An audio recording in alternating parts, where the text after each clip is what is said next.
ከሳምንት በፊት አርብ ታህሳስ 17 ቀን 2018 ዓ.ም እስራኤል በይፋ ለሶማሌላንድ የሉዓላዊ አገርነት ዕውቅና ስትሰጥ፣ በየመን ደግሞ ሳውዲ አረቢያ አንድ እርምጃ መውሰዷ ተሰምቶ ነበር።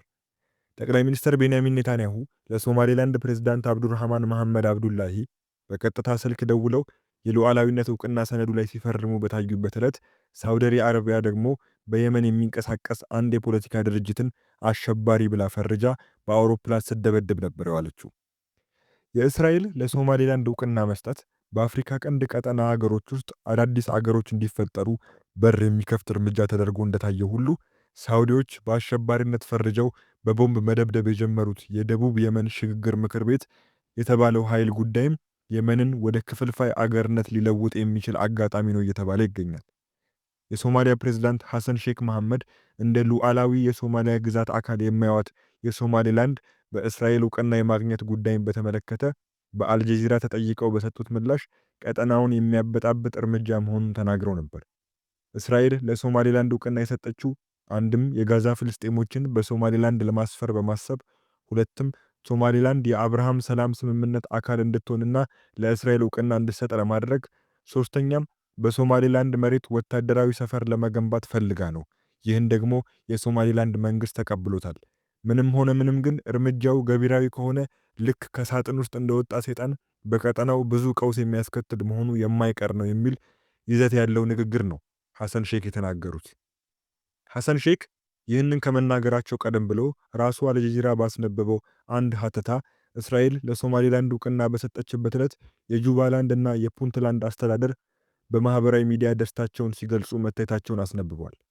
የፑንትላንድ ከፊል ራስ ገዝ አስተዳደር የሀገር ውስጥ ጉዳይ ሚኒስትሩ ጁሃ ፋራ በትዊተር ወይም ኤክስ ገጻቸው መታገስ የኋላ ኋላ ብድር ይከፍላል፣ ፑንትላንድ የሚያስፈልጋት ስትራቴጂካዊ መንገድን መከተል ነው የሚል ይዘት ያለው መልእክት ማስነበባቸው ተጠቅሷል።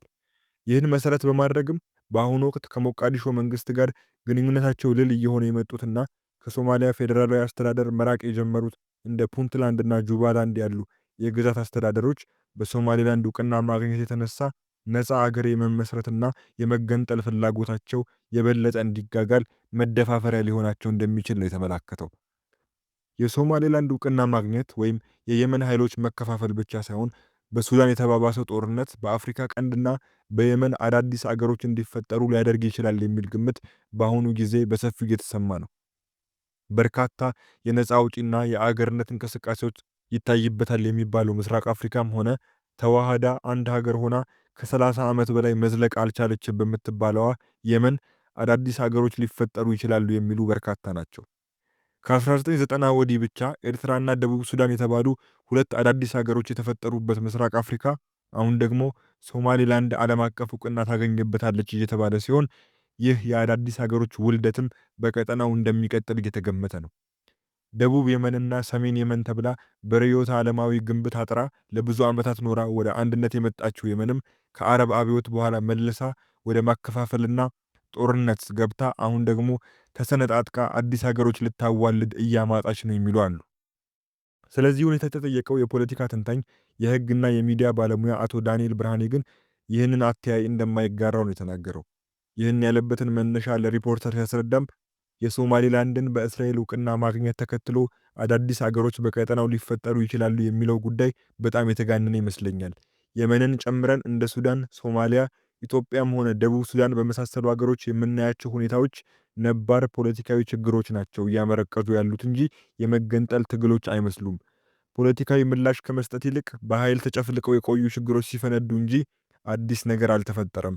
የሶማሌላንድ ጉዳይ ለ40ና 50 ዓመታት ተድበስብሶና በቂ ምላሽ ሳይሰጠው የቆየ ችግር ነው። እንደ ፑንትላንድ የመሳሰሉ ግዛቶችም የፌዴራል መንግስቱን ስልጣን ከመጋፋት በዘለለ የአገርነት ዕውቅና ወደ መጠየቅ ይሄዳሉ ብዬ አልገምትም። ወደ ኢትዮጵያም እንምጣ ካልን ለብዙ ዓመታት የዘለቁ በአስተዳደራዊ መንገድ መፍትሄ ያልተሰጣቸውና የተደፈቁ ነገሮች ይኖራሉ። እነዚህ ነገሮች በማንኛውም አጋጣሚ ዳግም ሊያገረሹ ይችላሉ። ይህ ደግሞ አዲስ ነገር አይደለም። የቀጠናው አገሮች መሪዎች ብዙዎቹ በሉዓላዊነት ጽንሰ ሐሳብ መደበቅ ስለሚፈልጉ እንጂ እንዲህ ያሉ ችግሮች ጠፍተው አያውቁም ይላሉ።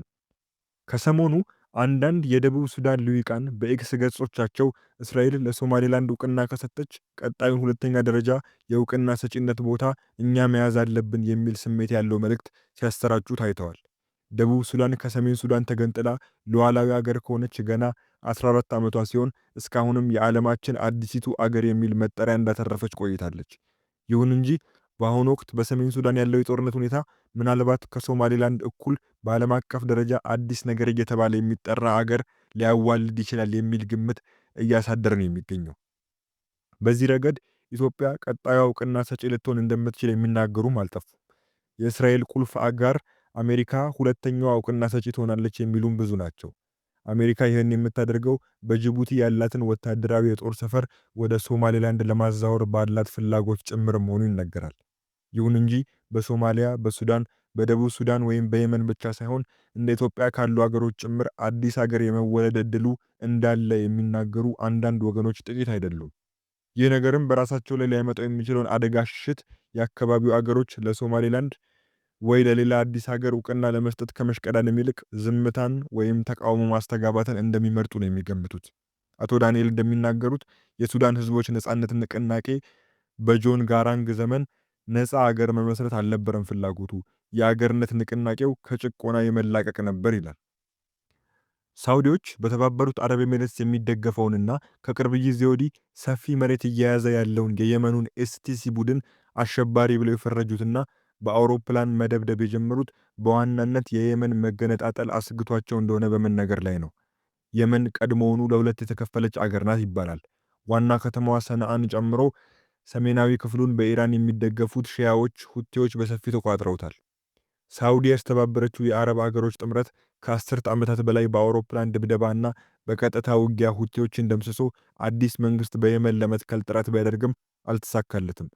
ተመድን ጨምሮ ዓለም አቀፍ እውቅና ያለውና ሳውዲ የምትደግፈው የየመን ሽግግር ምክር ቤት የተባለው መንግስት በደቡባዊ የመን ቢቀመጥም ይህ የሽግግር መንግስት ግን በወደቧ አደን ከተማ ተወስኖ ከመቀመጥ በዘለለ ያመጣው ተጽዕኖ የለም።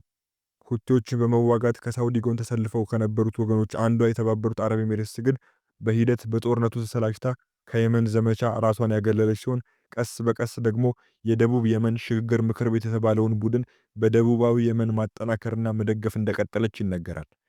ሳውዲ በደቡባዊ የመን ክፍል ከቅርብ ጊዜ ወዲህ ብልጫ እያገኘ የመጣውን የተባበሩት አረብ ኤሚሬትስ የምትደግፈውን ኤስቲሲ የተባለውን ኃይል እንደ ብሔራዊ ደህንነት አደጋ ቆጥራ አሸባሪ ብላ ፈርጃ መደብደብ የጀመረች ሲሆን የተባበሩት አረብ ኤሚሬትስም በአስቸኳይ ከየመን እጇን እንድታወጣ ማስገደድ ችላለች። ቡድኑ የመን ተከፋፍላ አዳዲስ ሀገሮች እንዲፈጠሩ ሊያደርግ ይችላል በሚል ስጋት በሳውዲና በአጋሮቿ መጠላቱ በሰፊውም እየተዘገበ ነው። በኡጋንዳ ፕሬዝዳንት ዩዌሪ ሙሴቬኒ ተውሶ ሄሊኮፕተር ሲበሩ ተከስክሰው ከመሞታቸው በፊት ጆን ጋራንግ በኡጋንዳ ከአሜሪካ፣ ከእንግሊዝ፣ ከኔዘርላንድስ እና ከኖርዌይ አምባሳደሮች ጋር ንግግር ማድረጋቸው ተዘግቧል። ከንግግራቸው አጀንዳዎች መካከል ደግሞ የደቡብ ሱዳን መገንጠልን እንዲሁም የደቡብ ሱዳን ነዳጅ ሀብት አመራረትን የተመለከቱ ጉዳዮች ይገኙበት እንደነበር ተመልክቷል። በአሜሪካ ዩኒቨርሲቲዎች ኢኮኖሚክስ ያጠኑት፣ በእስራኤል የጦር ኃይል ወታደራዊ ስልጠና የወሰዱትና በምዕራባውያኑ ሰፊ ድጋፍ ለ11 ዓመታት በጫካ ሲዋጉ የኖሩት የሰላም ስምምነት ተፈርሞ በሱዳን በተመሰረተው የስልጣን ሽግሽግ የኦማር አልበሽር ምክትል ሆነው ለ21 ቀናት ሱዳንን በምክትል ፕሬዝዳንትነት የመሩት ጆን ጋራንግ በመጨረሻ በሁለቱም ጉዳዮች ምዕራባውያኑን የሚያስቀይም አጸፋ ስለሰጡ በሴራ መቀሰፋቸውን የአልጀዚራው ዶክመንተሪ ከትቦታል። ሱዳን ነጻ ከወጣችበት ከ1956 ጀምሮ ለ11 ዓመታት በእርስ በርስ ጦርነት ተዘፍቃ ቆይታለች። በሱዳን እርቀ ሰላም በወረደ ዕለት የተመድ ዋና ጸሐፊ የነበሩት ኮፊ አናን የደቡብ ሱዳን ሰላም የሚጸናው በሌላው የሱዳን ክፍልም ሰላም ሲጸና ብቻ ነው ብለው ተናግረዋል። ጆን ጋራንግም ቢሆን ይህን የበለጠ የሚያጠናክር ንግግር አደረጉ። ከቀኝ ግዛት ነጻ መውጣት እፎይታ ሳይሆን እርግማን ይሆንብን። ብዙዎቻችን በጦርነት ተወልደን አድገን አርጅተናል። የሱዳንን ሰፊ ብዝሃ ማንነት ወደ ጎን ብሎ አረባዊ ማንነት ካልጫንኩ ማለት ቀውስ ፈጥሮብናል። የትም ተወለድ ሱዳን ካደክ አንተ ሱዳናዊ ነህ። አረብም ሆነ አፍሪካዊም ሆኖ ሱዳናዊ መሆን ይቻላል ብለዋል። የሰሞኑን የሶማሌላንድ እውቅናን ተከትሎ በኢትዮጵያም የመገንጠል ጥያቄዎች ሊያቆጠቁጡ ይችላሉ የሚሉ ስጋቶች ይሰማሉ። ትግራይና ኦሮሚያን የመሳሰሉ ክልሎች ብቻ ሳይሆኑ ጋምቤላም ይኸው እንቅስቃሴ ሊቀሰቀስባቸው ይችላል የሚሉ አሉ። ከቅርብ ጊዜ ወዲህ በኢትዮጵያ የሚስተዋሉ የእርስ በርስ ግጭቶችን እንዲሁም አዳዲስ የፖለቲካ እንቅስቃሴዎችን መሰረት በማድረግ የዳር ሀገር በሚባሉ አካባቢዎች ብቻ ሳይሆን መሀል ሀገር በሚባሉ አካባቢዎችም አዲስ ሀገር የመፍጠር ንቅናቄ ሊከሰት ይችላል የሚሉ ክርክሮች ሲነሱ ይሰማል። የኤርትራን ከኢትዮጵያ መገንጠል አስታውሰው ቀጣዩ ከኢትዮጵያ የሚገነጠለው ማን ይሆን የሚል ጨለምተኛ አስተያየት የሚሰጡም አሉ። ዘገባው የሪፖርተር ጋዜጣ ነው።